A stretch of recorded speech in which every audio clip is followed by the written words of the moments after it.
Pero kasi lahat tayo, yung mga basurahan natin, mostly yung mga cheap lang. Ako cheap lang yung basurahan, plastic lang. Oo. Pero pag binigyan ka ng syala na basurahan, parang feeling mo, wow, nakaangat-angat ka sa buhay. True. Actually, oo. Doon nagkakasukatan eh. Kung maganda Kung basurahan. nasaan ka na.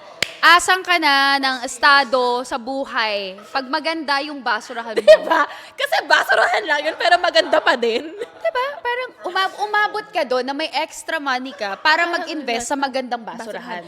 Meron sa Rockwell, may isang shop, magagandang basurahan, stainless steel din. Tapos may red, may pink. Fuck. Ang ganda. Smeg. Smeg. Smeg baka naman. Ang baboy ng... can I just say, I don't like that word. Smeg. Meg ka pa Pangalan ko, naman. Meg pa naman, diba? Smeg. Daligan pa ng S. Smeg. Smeg. Smeg. Okay.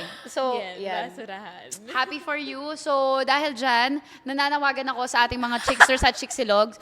Baka gusto nyong mag-donate po kayo ng tigi isang piso.